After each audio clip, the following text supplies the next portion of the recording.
What if every hiccup you had summoned a tiny, helpful creature into your life? Picture this. You're mid-meeting, stifling a hiccup, and poof, a thumb-sized assistant appears, ready to organize your desk or fetch your lost pen. The idea is wild, but let's break it down. Hiccups are involuntary diaphragm spasms, usually harmless but always annoying. But in this alternate reality, each hiccup triggers a mini portal, releasing a pocket-sized helper. Scientists would scramble to study these creatures. Are they biological, robotic, or magical?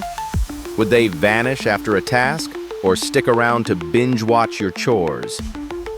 Imagine the chaos and efficiency in classrooms, offices, or even during National Hiccup Days. Restaurants would hire professional hiccupers for instant cleanup crews. Of course, you'd see a black market for hiccup-inducing sodas. But beware. One bad case of the hiccups, and you might find your house swarming with overzealous helpers alphabetizing your sock drawer. So next time you hiccup, imagine a world where it's not just an annoyance, but the start of a tiny rescue mission.